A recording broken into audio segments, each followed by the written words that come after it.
Чехія не визнавала і не визнає анексію Криму. Таку чітку позицію озвучив міністр закордонних справ Чехії Томаш Петершичек після зустрічі з українським колегою Вадимом Пристайком. Очільник українського МЗС саме перебуває з робочим візитом у Чеській Республіці. Поза дипломатичним діалогом Вадим Пристайко розповів журналістам про те, коли та за яких умов може відбутися наступний обмін полоненими. Про все це детальніше мої колеги далі.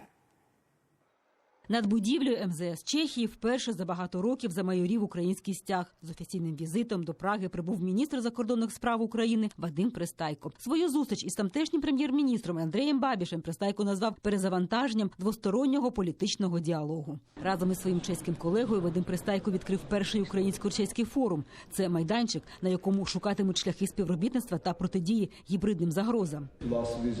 Останній візит прем'єр-міністра Чехії в Україну, що відбувся кілька місяців тому, був першим за останні 11 років. Це і дає поживу для обговорення спільних питань. За підсумками зустрічі міністри провели прес-конференцію. Очільник закордонного відомства Чехії вкотре наголосив, країна ніколи не визнає російської анексії Криму. Про Крим ми ніколи не забуваємо. Чеська Республіка ніколи не визнавала анексії Криму і не збирається цього робити. Це є наша тверда позиція в ЄС, і ми вважаємо, що санкції проти Росії можуть бути скасовані лише у випадку, якщо вона змінить свою поведінку.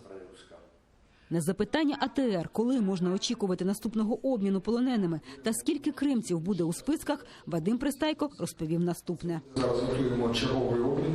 Ми все ще віримо в можливість найближчим часом завершити обмін всіх на всіх. А це буде дуже великий масовий обмін, в якому, ми сподіваємося, знайдеться місце переважній більшості кримських татар, які були останнім часом.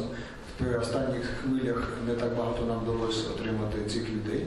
Під час візиту Вадима Пристайка до Праги сторони анонсували підписання договору про співпрацю у сфері архівної справи. В МЗС Чехії переконані, це сприятиме викриттю нових фактів терору радянського режиму на території України та Чехії. Тетяна Комарова, Дмитро Суспільний з Праги для Заман АТР.